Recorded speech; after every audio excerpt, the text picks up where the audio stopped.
Okay, what I'm going to show you here are templates for the Village of North Collins Police that I got through FOIL request from the Policy and Procedure Manual. They seem to think that they can create cases on their own. Look in the box. It says, People of the State of New York versus. Seems that the Village of North Collins Police are unaware that they need to send their report to the Department of State.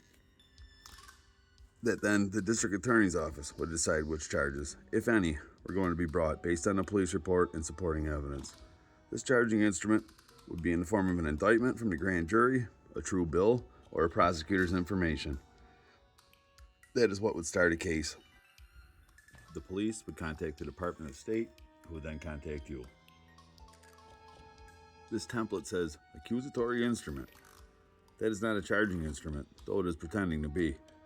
Charge is one of their words of art and has at least 3 different meanings in law. You cannot be prosecuted on a policeman's accusatory instrument.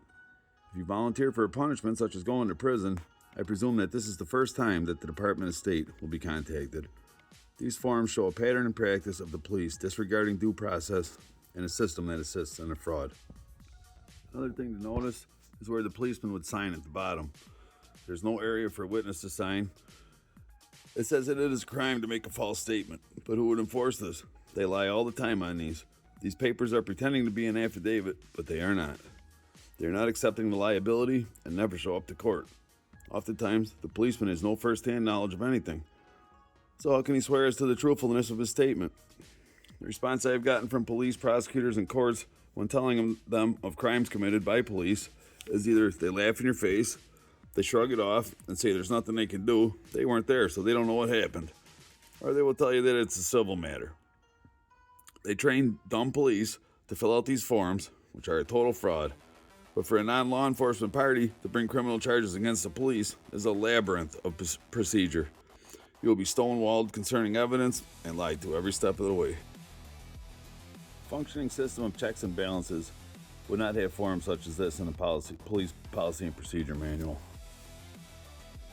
This is evidence that we have descended into absolute despotism. That I am the first to discover this is just as disturbing and shows why this has gotten so bad. No one cares and no one is paying attention. I wonder how many people have gone to prison based on these forms and were never even charged with a crime. There are more problems with these, but I don't want to go on and on. Tell me what you think in the comments. Please hit that heart button. And if you like this, let me know. I could do some more of them. First one I ever did, reading something that I had written, because I think people don't want to read stuff. They say, oh, I'm not reading that. But I thought this was worth it, so I'm giving it a shot. Hope you enjoyed it. Took 3 minutes. Not too bad. Thanks for watching, listening. Hope you enjoyed it. If you got any questions, leave a comment. And I'll see you next time. Peace.